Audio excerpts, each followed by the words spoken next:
11. With the immediate future of football up in the air right now, they won't necessarily be thinking about it this moment, but potentially with the Euros being put back a year, it could open the door for some new players and potentially close it for others. Now, I know I sound like the merchant of doom saying that, Gary, but is it not a fact? The fact that the tournament is now a year later could potentially change the landscape of most international squads. I think most of the managers, including Gareth Southgate, will be starting to look at now, you know, a slightly different plan. Not who's going to impact the side at the moment, or who can potentially impact the side moving forward. And that will change. You know, everyone's the same. They're going to start to adjust their plans and start to be more flexible. And like you say, players who maybe haven't quite made it now. You talk about another, well, hopefully, another 6 months of Premier League football, another season of Premier League football, and they're going to certainly be an option. Yeah, in an ideal world, there'll be players now, you know, it will give the likes of Marcus Rashford more time, Harry Kane, obviously. And hopefully we're having this conversation sooner rather than later when we are trying to pick his squad and we're going to decide who's come through. There'll be a breakthrough player next year, and no doubt, that comes from nowhere. There always is, isn't there? And, you know, or someone that's perhaps been on the fringes but has a brilliant start to the season. But these are hopefully going to be nice problems that Gareth has to address. And you know, who knows, in that time there might be injuries elsewhere. And, you know, that always happens with major tournaments. We've had it through the years with, you know, David Beckham, with Wayne Rooney picking up injuries, and you just can't really, you know, pick the squad right now because obviously things are going to change so much.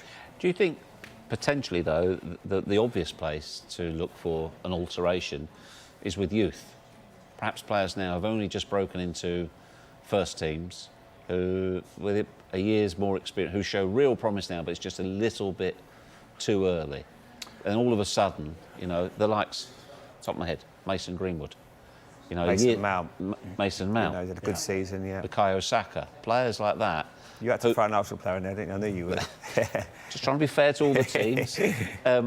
Because do you think that, as you say, Gareth Southgate, you know, he'll know these players. They'll have registered with him.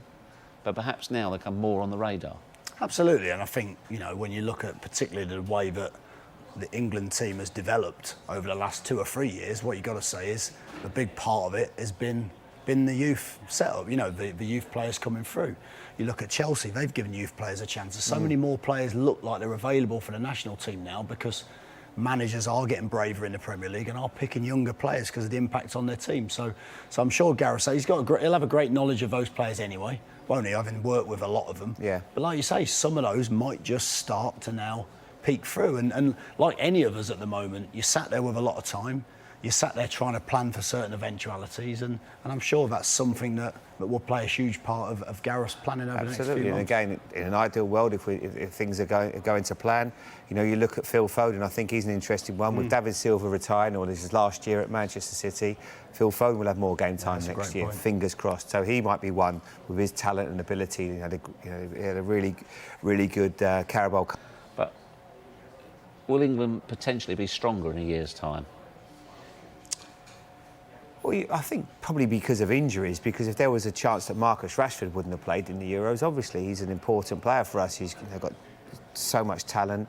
You know, the two players you've mentioned, Mason Greenwood, you know, from what I can gather and hear from people at Man United, we're talking about one of the best young talents they've ever produced. So he's going to be maybe ready as well. So, yeah, like hypothetically speaking, yes, we might be in a better position, but you don't know what kind of form players are going into. You just can't, you know, you don't know what implications this is going to have on everybody mentally, physically.